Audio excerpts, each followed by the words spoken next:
Bloquons le pays le 10 septembre prochain. Ce message, vous l'avez peut-être vu passer sur les réseaux sociaux ces dernières semaines. Il s'agit d'une potentielle mobilisation d'ampleur pour contester les restrictions de budget voulues par le gouvernement. Mais alors, d'où vient cet appel et peut-on s'attendre à une mobilisation aussi importante que celle des Gilets jaunes? Salut, c'est Blanche, j'espère que vous allez bien. C'est le sujet à la une de ces actus du jour. Les premières références à cette mobilisation remontent au moins au mois de mai selon l'AFP, mais c'est depuis juillet que l'initiative a gagné en visibilité. Lancé sur la messagerie chiffrée Telegram, le mouvement a depuis pris de l'ampleur et les appels à la grève se sont également retrouvés sur Facebook, X ou encore TikTok. Aujourd'hui, une multitude de groupes s'est emparée et rassemblée autour du mouvement et appelle donc à des actions de toutes sortes le 10 septembre prochain. La plupart parlent même d'un blocage total du pays sous la forme d'une sorte de confinement. Les appels au rassemblement et aux grèves classiques sont faits, mais d'autres formes de mobilisation sont aussi évoquées, comme le fait d'arrêter de consommer ce jour-là, de boycotter les paiements par carte bancaire ou encore d'occuper des lieux publics comme les préfectures ou les mairies. Mais alors, pourquoi vouloir se mobiliser à la rentrée? Eh bien, tout est parti des orientations du gouvernement pour le budget de l'année 2026 qui ont été officiellement présentées par le Premier ministre François Bayrou en juillet. Cette orientation du budget, ce sont des propositions et des pistes de travail qui visent à définir et structurer les priorités économiques, sociales et budgétaires de l'État pour l'année. Ce n'est donc pas un texte définitif, il peut encore être modifié, mais il doit être voté d'ici la fin de l'année à l'Assemblée nationale et au Sénat. L'année dernière, c'était d'ailleurs ce texte sur le budget qui avait fait l'objet d'une motion de censure, ce qui avait poussé l'ancien Premier ministre Michel Barnier à démissionner au mois de décembre. Mais là, donc, c'est François Bayrou qui a présenté ses pistes pour le prochain budget de l'État, avec l'objectif de réaliser près de 44 milliards d'euros d'économies. Sauf que ce qui pose problème à de nombreux Français, et surtout à ceux qui comptent manifester le 10 décembre, c'est que ce texte vise notamment à supprimer 2 jours fériés, le lundi de Pâques et le 8 mai, mais aussi à geler les retraites et les prestations sociales. L'idée, c'est donc de maintenir ces prestations sociales au niveau de l'année 2025 sans augmentation, même en cas d'inflation, donc de hausse générale des prix. Alors on va pas revenir en détail sur chaque mesure puisque c'était déjà le sujet de une d'une autre vidéo, le lien est en description, mais ce qu'il faut bien retenir c'est que tout ça doit encore être voté par le Parlement avant d'entrer en vigueur. Et au-delà d'être critiqué par de nombreux Français, ces potentielles restrictions sur le budget sont aussi critiquées par l'opposition. La France Insoumise mais aussi le Rassemblement National ont déjà affiché leur volonté de censurer le gouvernement et donc de mener à la démission de François Bayrou si ce budget n'est pas modifié d'ici le vote. Niveau politique justement, le leader de la France Insoumise, Jean-Luc Mélenchon, et plusieurs responsables du parti ont apporté leur soutien à l'appel à tout bloquer le 10 septembre dans un texte paru dans la Tribune dimanche. Le nouveau parti anticapitaliste, de Philippe Poutou et Olivier Besancenot notamment, a aussi apporté son soutien au mouvement dans un communiqué publié ce lundi 18 août. De son côté, le Rassemblement National ne s'est pas encore clairement positionné sur le sujet. Interrogée par France Inter, la députée RN Edwige Diaz a souligné que son parti, je cite, ne s'improvise pas par principe instigateur de manifestation, même s'il comprend la détresse de ces Français. Mais alors, qui est à l'origine de cet appel? Eh bien, il aurait principalement été lancé par d'anciennes figures des Gilets jaunes et de l'extrême droite.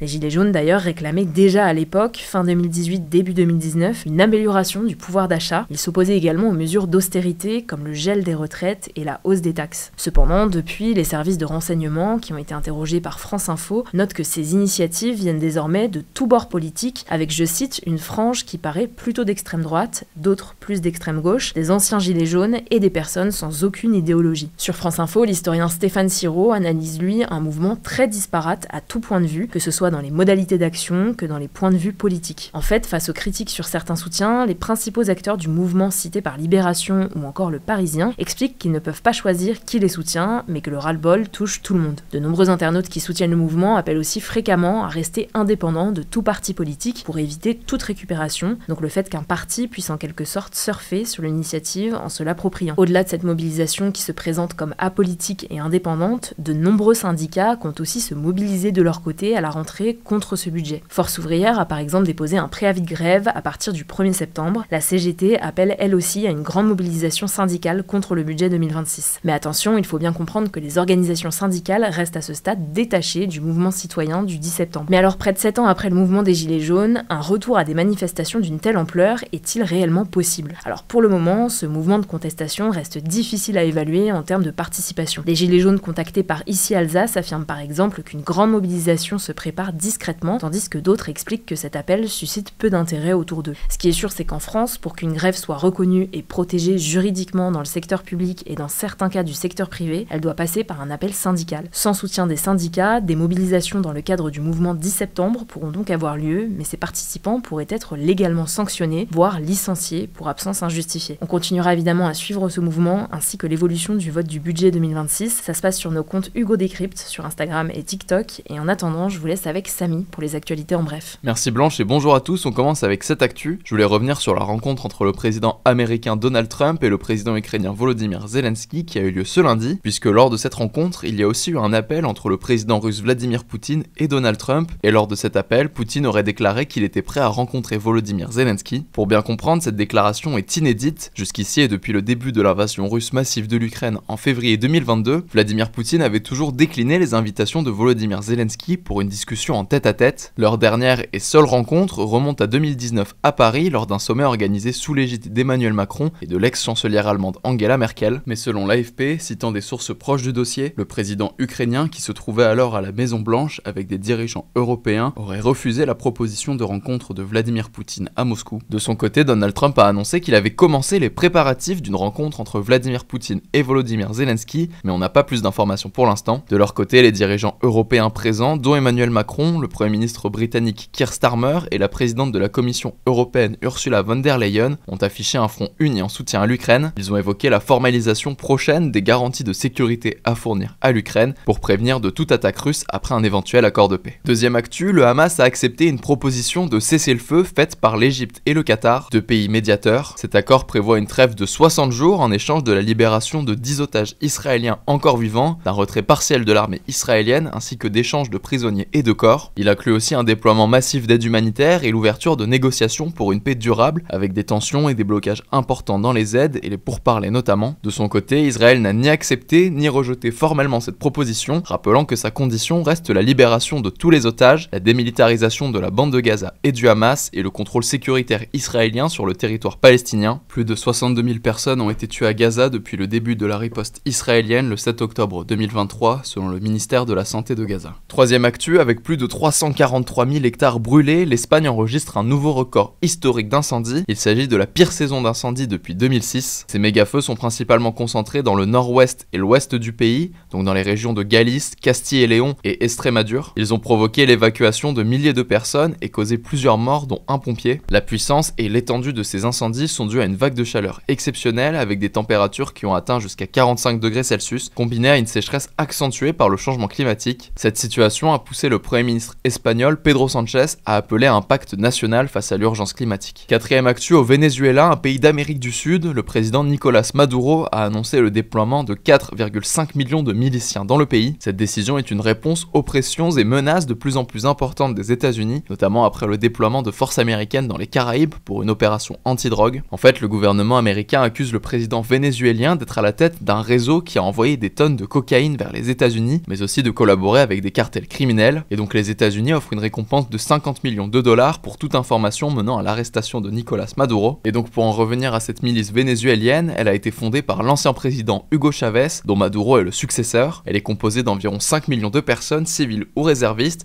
et est placée sous le commandement de l'armée. Son objectif, c'est de défendre la souveraineté et la sécurité du Venezuela face aux menaces extérieures. Cinquième actu, la climatisation est accusée d'avoir causé la mort de 5 personnes à New York, aux États-Unis. En fait, ces personnes ont contracté la légionellose, une infection pulmonaire grave qui est mortelle dans 9% des cas selon les services de santé. La contamination peut se faire avec de l'eau ou par voie respiratoire par des micro-gouttelettes en suspension dans l'air. Et donc la climatisation est pointée du doigt car des tours de refroidissement de climatisation ont été testés positifs à cette bactérie dans les quartiers où ont eu lieu ces décès selon le département de santé de la ville. Au total, 108 cas ont été confirmés dans ce quartier et les autorités ont rappelé aux propriétaires d'immeubles qu'ils étaient obligés de veiller au bon entretien de leur système de climatisation pour que la bactérie ne se répande pas. Et on termine avec cette actu. Pour la première fois, il y aura une candidate représentant la Palestine au concours Miss Univers. C'est ce qu'ont annoncé les organisateurs du concours ce dimanche au média américain CNN. En l'occurrence, il s'agit de Nadine Ayoub, que le concours décrit comme une militante accomplie qui incarne la résilience et la détermination. Elle a 27 ans, elle a aussi été couronnée Miss Palestine en 2022. Cette 74e édition de Miss Univers aura lieu le 21 novembre en Thaïlande. Merci Samy pour ces actualités et merci à vous de continuer à suivre ce format. Je vous rappelle qu'il est disponible en version podcast sur toutes vos plateformes d'écoute, Spotify, Deezer ou encore Apple Podcast. Voilà, je crois que j'ai tout dit. Prenez soin de vous, prenez soin de vos proches et je vous dis à plus tard.